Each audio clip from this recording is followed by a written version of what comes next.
Hello, हार्दिक स्वागत है। आज हम बात करेंगे सामाजिक विज्ञान कक्षा 6 जो अतीत हमारा पुस्तक है उसकी बात करेंगे, हिस्ट्री वाली, जिसमें चैप्टर का नाम है क्या, कब, कहाँ और कैसे।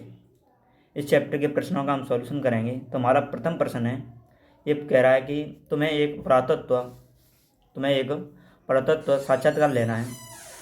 तुम उन 5 प्रश्नों की एक सूची बनाइए, जिन्हें सूची तैयार करें जिनमें पुरातत्व से पूछना चाहेंगे, अर्थात जो पुराने हमारे पुरातत्व हैं उनसे हम क्या क्या जवाब करना चाहेंगे। तो पहला हमारा जवाब रहेगा, वो रहेगा कि पुरातत्व क्या है। पहला तो प्रश्न हमारा यही रहेगा कि पुरातत्व क्या है। दूसरा हमारा प्रश्न रहेगा कि पुरातत्व की विभिन्न शाखाएं क्या थीं, यानी उनकी ब्रांचेज क्या थीं। तीसरा प्रश्न हमारे विचार में ये आएगा कि पुरातत्वविद क्या करता था, यानी पुरातत्वविद का क्या कार्य था। तीसरा आएगा पुरातत्वविद का महत्व क्या है। चौथा प्रश्न ये हो गया। पांचवा प्रश्न हमारे मस्तिष्क में ये आएगा कि यदि किसी पुरातत्वविद को किसी भी खोज की समय तिथि का पता लगाना हो तो इस प्रक्रिया में कौन सी विधि वे काम में लेते थे, कि यह चीज़ इतनी पुरानी या यह वस्तु इतनी पुरानी है। इस प्रकार के हमारे मस्तिष्क में क्या आएंगे, प्रश्न आएंगे। इस प्रकार के हम पुरातत्व से 5 प्रश्नों का जवाब करेंगे। अगला हमारा प्रश्न आता है इसमें, प्रश्न नंबर 1। अगला प्रश्न है हमारा कि निम्नलिखित को सम्मिलित करें, जैसे नर्मदा घाटी, मगध, गारो, खासी की पहाड़ियाँ, सिंधु घाटी एवं सहायक नदियाँ और घाटी जो गंगा घाटी है, ये हमें क्या करना है, सम्मिलित करना है। तो हम इसमें मिलान चिन्ह करेंगे। जो हमारी नर्मदा घाटी है वो हमारी मिलेगी, किससे मिलेगी, हमारी यह नर्मदा घाटी थी वो हमारी मिलेगी आखेट संग्रहण क्षेत्र से। किससे मिलेगी, आखेट संग्रहण क्षेत्र से। मगध को मिलाएंगे, यह एक पहले बड़ा राज्य था जिसका नाम था बिहार। तीसरा है हमारा कि गारो की पहाड़ियाँ, ये आरंभिक कृषि क्षेत्र था, यानी प्रारंभिक क्या था, कृषि क्षेत्र था। सिंधु एवं इसकी सहायक नदियाँ लगभग 25 ईस्वी पूर्व के क्या हैं, ये नगर हैं। गंगा घाटी क्या थी, गंगा घाटी एक प्रथम नगर थी। इस प्रकार से हमारा प्रश्न ये रहेगा। अगले प्रश्न की बात करेंगे, पांडुलिपि। कौन सी लिपि, पांडुलिपि और अभिलेख में एक अंतर बताना है तुम्हें। तो पहले हम बात करेंगे पांडुलिपि की।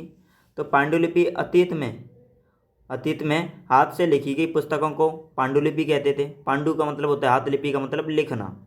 ये पांडुलिपियाँ अक्सर ताड़पत्रों अथवा हिमालय क्षेत्र में उगने वाले भोज नामक पेड़ की छाल विशेष तरीके से तैयार किए गए भोजपत्रों पर लिखी हुई मिलती थी। क्या, पांडुलिपियाँ।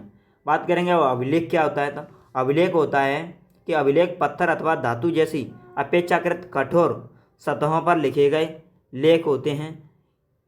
इनमें विभिन्न लिपियों तथा भाषाओं का प्रयोग किया जाता है।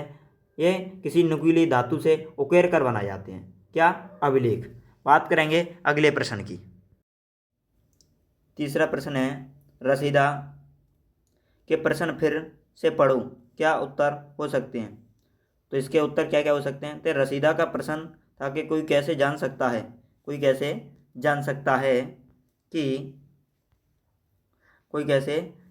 है कि पहले क्या हुआ, और हम विभिन्न विधियों के बारे में हम द्वारा क्या कर सकते हैं, इनकी जानकारी प्राप्त कर सकते हैं। कि अतीत में लिखी हुई किताबों के माध्यम से जानकारी प्राप्त करेंगे, एक पांडुलिपि द्वारा, दूसरी अभिलेखों के द्वारा, और पुराने पुरातत्व उपकरण तथा हथियारों के द्वारा या अवशेषों के द्वारा भी हम क्या प्राप्त कर सकते हैं, जानकारी प्राप्त कर सकते हैं। तीसरा प्रश्न है हमारा, चौथा नंबर का वो प्रश्न हमारा कि पुरातत्वविदों द्वारा पाई जाने वाली सभी वस्तुओं की एक सूची बनाओ। इनमें से कौन सी विषय वस्तु हो सकती है। तो पुरातत्वविदों द्वारा पाई गई वस्तुएं निम्न हैं, जैसे मिट्टी के बर्तन, किसके बर्तन, मिट्टी के, मूर्तियाँ, आभूषण जिन्हें हम कहते हैं जो पहनने के आभूषण होते हैं, उपकरण, कंकाल, खिलौने और कपड़े। इस प्रकार के हमें क्या मिल सकते हैं, ये पुरातत्वविदों द्वारा पाई गई क्या है, निम्न वस्तुएं हैं। क्या हैं, वस्तुएं। और इनमें से बर्तन, मूर्तियाँ, उपकरण, खिलौने, आभूषण पत्थरों से क्या करते थे, बनाए जा सकते थे। 5वें नंबर का प्रश्न है कि साधारण स्त्री और पुरुष अपने कार्यों का विवरण क्यों नहीं रखते थे। यानी जो सामान्य लोग थे, राजा महाराजा तो अपनी विजयों का रखते थे, लेकिन जो साधारण पुरुष थे वो क्यों नहीं रखते थे। इसके बारे में तुम क्या सोचती हैं, ये पूछ रही है।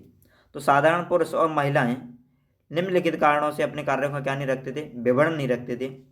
वे इतने शिक्षित नहीं थे कि इस प्रकार के विवरण को रख सकें, इस प्रकार के विवरणों को क्या कर सकें, रख सकें। उन्होंने कभी इस प्रकार के विवरणों की आवश्यकता का अनुभव नहीं किया, एंड उन्होंने इसकी हमें उनको कोई ज़रूरत भी नहीं पड़ी। उनका जीवन कठिनाइयों से भरा हुआ था। किससे भरा हुआ था? कठिनाइयों से भरा हुआ था। इस कारण उनको इन कार्यों को विवरण रखने की ज़रूरतें नहीं पड़ी हुई थी।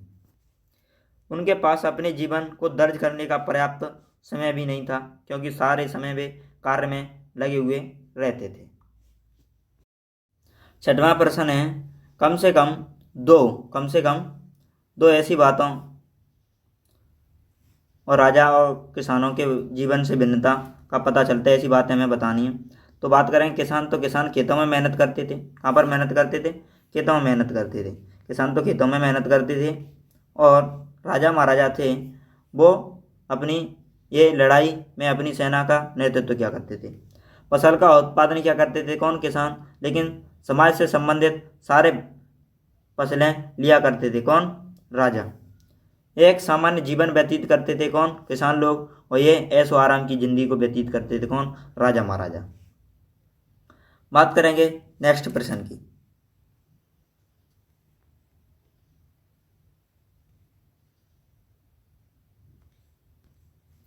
नेक्स्ट प्रश्न है कि प्रश्न यह है कि शिल्पकार शब्द को बताओ क्या है, और आज प्रचलित कम से कम 5 भिन्न शिल्पों की सूची बनाइए।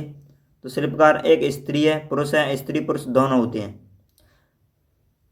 तो इसमें प्रश्न बनता है कि अपना कारीगरी कौशल के आधार पर वस्तु को नई या नया उपयोगी रूप देने वाले व्यक्ति को क्या कहते हैं? शिल्पकार कहते हैं। अर्थात नई वस्तु बनाने वाले कलाकार को शिल्पकार कहते हैं। आज प्रचलित वस्तुएं निम्न हैं। वे कौन कौन सी हैं? सर, मूर्ति बनाना, कांच के बर्तन बनाना, कपड़े बुनना, लोहे की वस्तुएं बनाना, रंग करना। ये शिल्पकार स्त्री व पुरुष दोनों ही होते हैं, अर्थात दोनों इस कार्य को कर सकते हैं। अतीत में पुस्तक किन किन विषयों पर लिखी गई हैं? सर, अतीत में किस किस विषय पर पुस्तक पढ़ी गई हैं, लिखी गई हैं और पढ़ना पसंद करोगे आप लोग? तो बात करेंगे सर राजा महाराजाओं के विजय अभियानों पर, उनकी लड़ाइयों पर, राजाओं के जीवन पर आधारित पुस्तक हो, उसको पढ़ने की इच्छा होगी हमारे अंदर। उनके धर्म से संबंधित पुस्तक हो, उसको पढ़ने पर, धार्मिक मान्यताओं के आधार पर, राजनीति स्तर तब उस समय कैसा था, इसकी जानकारी प्राप्त करने के हमारे मन में जिज्ञासाएं उठेंगी। औषधियों और मैं धर्म और औषधियों पर आधारित पुस्तकों को पढ़ना क्या करेंगे सर? पसंद करेंगे। क्या करेंगे? पसंद करेंगे। हेलो गाइस, जय हिंद, जय भारत। अगर यह वीडियो अच्छी लगी हो तो क्लास को लाइक एवं शेयर करें। जय हिंद, जय भारत।